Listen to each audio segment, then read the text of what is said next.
most terrifying weapons of World War I.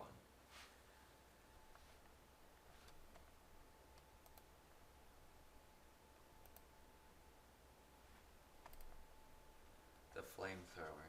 It was used by the Germans in 1915.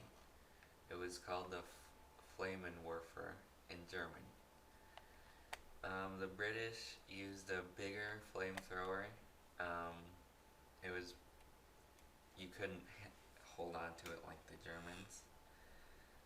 The flamethrower was especially useful because even just the idea of being burnt alive drove men from the trenches and into the open where they could be shot down by rifles and machine guns.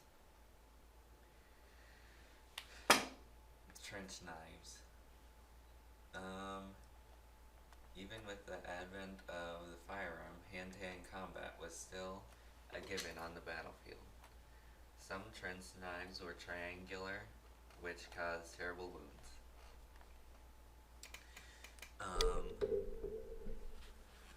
The knives also had knuckle dusters with spikes, so it could be used for maximum damage. The triangular trench knives were banned by the Geneva Convention. The trench shotgun. This weapon was introduced by Americans and terrified the Germans. The shotgun was so effective it was called the trench sweeper. The Germans were so terrified of the shotgun that they filed a diplomatic protest and even threatened to punish any Americans caught with it. The U.S. threatened retaliation if any Americans were punished. Poison gas. Poison gas came in three main forms: chlorine, phosphogene, and mustard gas. The first poison gas was launched by the Germans against French forces at Ypres in 1915.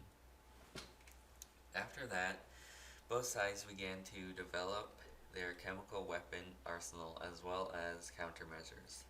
The true purpose of the gas was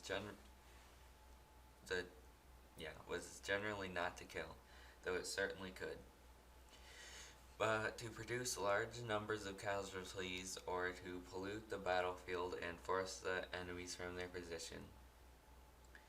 Gas also could cause mass panic amongst the troops because of the choking and blindness brought on by exposure, causing them to flee their positions. Mustard gas was particularly terrible because, in addition to severely irritating the throat, lungs, and eyes, it also burned exposed skin, creating large, painful blisters.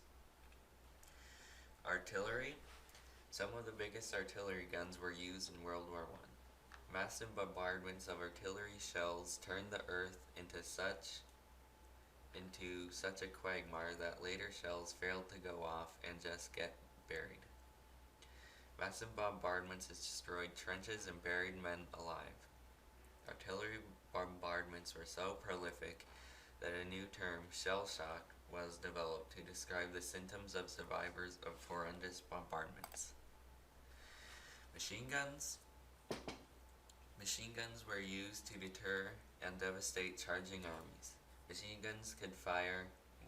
machine guns could fire 500 rounds per minute. Machine guns were used at defensive positions and to devastate oncoming enemies. There were many kinds of machine guns. Tanks. The machine gun's nemesis was the tank. Entrenched machine guns could survive weeks of massive artillery bombardment.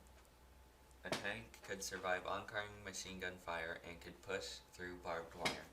The tank could open a way for armies to get to the enemy trenches without being shot by machine guns or by other soldiers. The Type 93 U-boat. Fast as they were not, sailing underwater at a tropid pace of 9 knots and 17 knots on the surface. World War I U-boats could only stay underwater an hour before the batteries ran out. armed with 88 or 105 millimeter deck guns and 6 torpedo tubes with 16 reloads.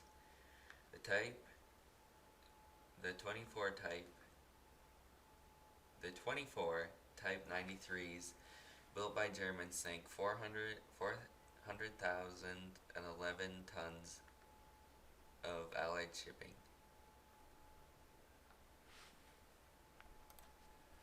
Thanks for listening.